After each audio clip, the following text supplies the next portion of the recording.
यशोदा जी ने अपनी वो सखी से कहा, सखी वो तो सखी कहती मेरा बेटा तो रोए जा रहा है, ठीक ही नहीं हो रहा, करूं क्या। इतने में पार्वती जी ने ध्यान लगा कर देखा कि शिव कृष्ण के बिना नहीं रह सकते, कृष्ण शिव के बिना नहीं रह सकते। तब यशोदा जी से पार्वती जी बोली, लाला को एक बार उस बुजुर्ग बाबा से अपन झाड़ा लगवा कर लेकर आते हैं, तूने तो कहा था वो काल है।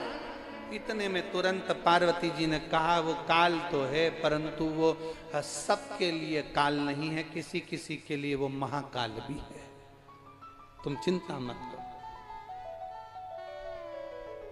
कभी कभी नींद की गोली ज्यादा खा लो तो व्यक्ति के प्राण भी जा सकते हैं, पर कभी कभी डॉक्टर भी लिख देते हैं कि नींद की गोली खाओ तो तुम्हारा स्वास्थ्य ठीक रहे। कभी कभी हमारे लिए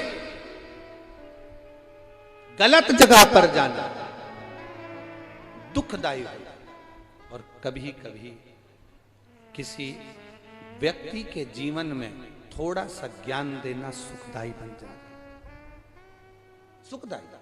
चलो बच्चे, पार्वती जी तुरंत यशोदा जी से बोली। यशोदा जी ने कहा कि तुम अपन बेटे को लेकर जाएंगे, और बाबा ने उसको ले लिया। तो पार्वती जी मुस्कुराकर बोली, अगर तुम्हारा बेटा उस बाबा की गोद में आ गया ना यशोदा, मैं दिल से कहती हूं, जो एक बार शंकर की चौखट पर चले जाता है, शिवालय में चले जाता है, शंकर के द्वार चले जाता है, शिव महापुराण में चला जाता है, वो फिर बाबा की छत्र छाया में मरते दम तक बना रहता है।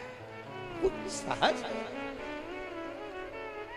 जरा एक बार पूरी महाभारत को उठाकर देखिएगा, भगवान कृष्ण ने अर्जुन को, नकुल को, सहदेव को, भीम को, युधिष्ठिर को बारंबार कहा, भगवान शंकर की आराधना करो।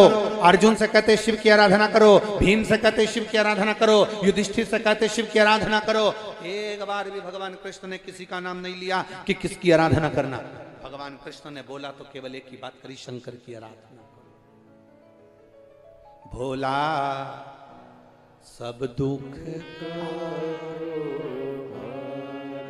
ओ भोला सब दुख। शिव आराधना में लग गए।